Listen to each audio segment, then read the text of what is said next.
The dark truth about human freedom. What philosophy never told you. Hook. I am about to tell you something most people will never dare admit.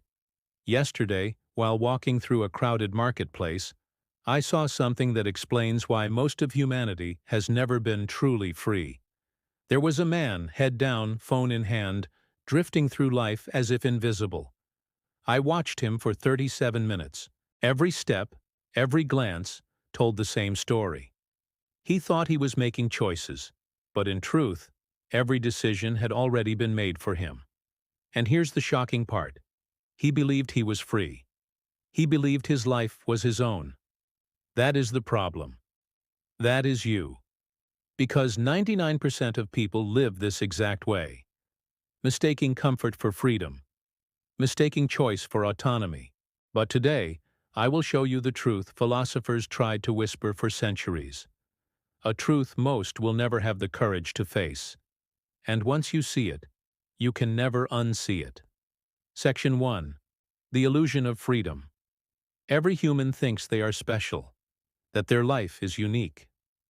You believe you are in control because you choose what to eat, what to wear, who to love.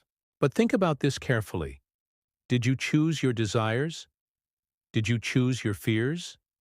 Did you choose the very thoughts that rise in your head at this moment? No. They were programmed into you. By your parents, by your teachers, by society whispering in your ear since childhood.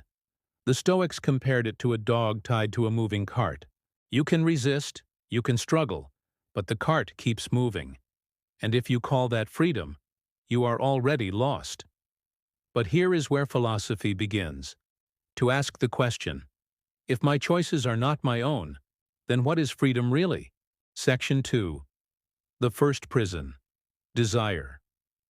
I want you to remember the last time you desperately wanted something.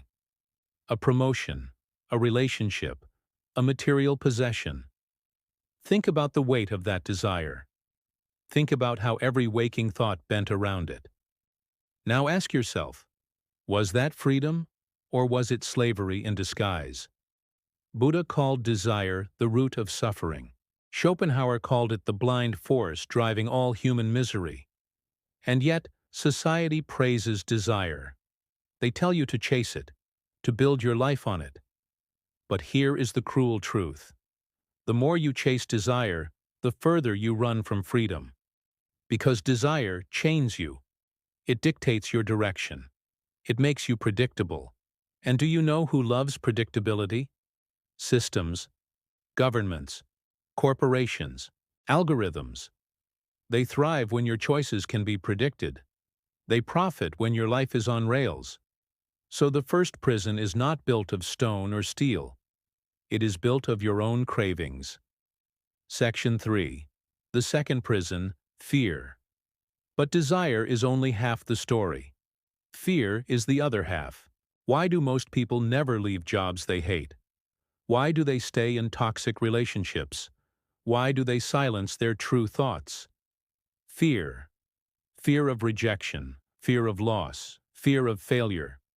Nietzsche said, "Most men are not free, they are cowards." He was not insulting you, he was diagnosing you. Because as long as fear rules you, you are not alive. You are surviving. Think of a lion in a zoo. It is safe, it is fed, it will never starve. But it has lost the wildness that made it powerful. Most humans live like that lion. Secure, comfortable, safe, but never free. And here is the paradox. The bars of the cage are invisible. Section 4. The third prison. Time. You think you live in the present. But your mind is trapped between two illusions. Regret of the past and anxiety for the future. Seneca, the Roman Stoic, wrote that most people never actually live. They are forever preparing to live. Forever waiting for the right moment. And what is the cost? By the time you realize it, your life has already been spent. Freedom begins the moment you recognize time itself as a chain. Not because you can escape time, but because you can stop serving it. You can stop treating every day as a rehearsal, and finally perform the play. Cliffhanger transition. So far, I have shown you 3 prisons: desire, fear, and time. But here is the cruel twist. Even if you escape them, you may still not be free. Because there is a 4th prison so subtle, so all-encompassing, that almost no one sees it. And if you do not see it, it will control you forever. Section 5. The 4th prison. Identity. Who are you? You think you know. You carry a name, a nationality, a religion, a personality type, a story. But did you choose it? Or was it handed to you like a costume? Jean-Paul Sartre said, "Man is condemned to be free."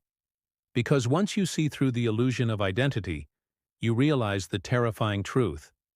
There is no script, no fixed self, only choices. And most people cannot handle this. So they cling to labels, to roles, to identities that make them feel safe.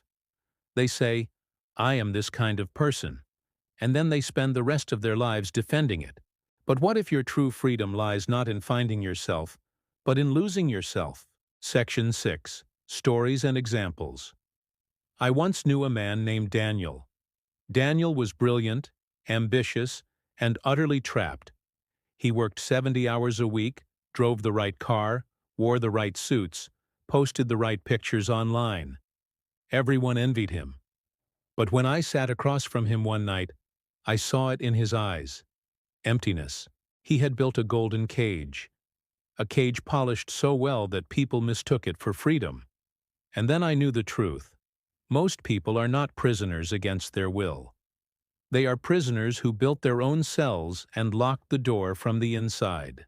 Section 7. The path to freedom. So what is the escape? Not wealth, not fame, not pleasure.